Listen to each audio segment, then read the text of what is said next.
कांग्रेस ने झूठ का पुलिंदा किया जारी। अजमेर में पीएम मोदी बोले, घोषणा पत्र में मुस्लिम लीग की सोच झलक रही।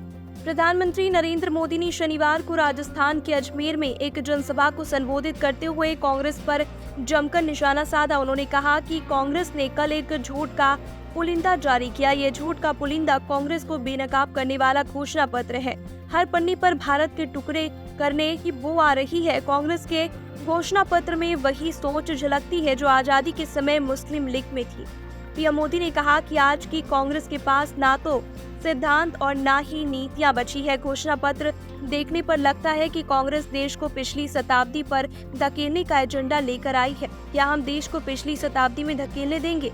उन्होंने कहा, गरीब और वंचित वर्ग की तरह ये कांग्रेस ने कभी नारी शक्ति की परवाह नहीं की। आजादी के बाद पीढ़ी दर पीढ़ी देश की करोड़ों बेटियों का जीवन कष्ट में बीता, उसके लिए कौन जिम्मेदार है? ऐसी कांग्रेस को सजा मिलनी चाहिए या नहीं? उन्होंने कहा कि देश के इतिहास में कभी कभी ऐसे मौके आते हैं जब देश के नागरिकों का एक फैसला अगले सैकड़ों वर्षों का भविष्य तय करता है। 2024 का ये चुनाव ऐसा ही एक अवसर है। पीएम मोदी ने कहा कि 6 अप्रैल को ही भाजपा की स्थापना हुई थी। ये संयोग देखिए कि आज ही मुझे पुष्कर क्षेत्र में आने का सौभाग्य मिला है। ब्रह्मा जी तो निर्माता है और भाजपा भी नए भारत के निर्माण के लिए प्रतिबद्ध है।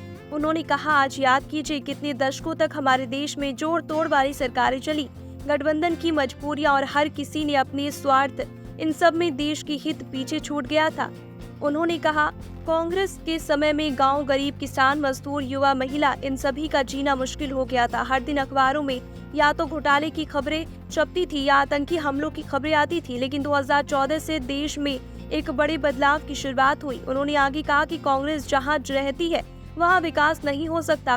कांग्रेस ने ना कभी गरीब की परवाह की, ना ही कभी वंचितों, शोषितों, युवाओं के बारे में सोचा। कांग्रेस के लिए यही कहा जा सकता है, एक तो करेला, दूसरा नीम चढ़ा, एक तो परिवारवाद पार्टी और दूसरा उतनी ही भ्रष्टाचार पार्टी।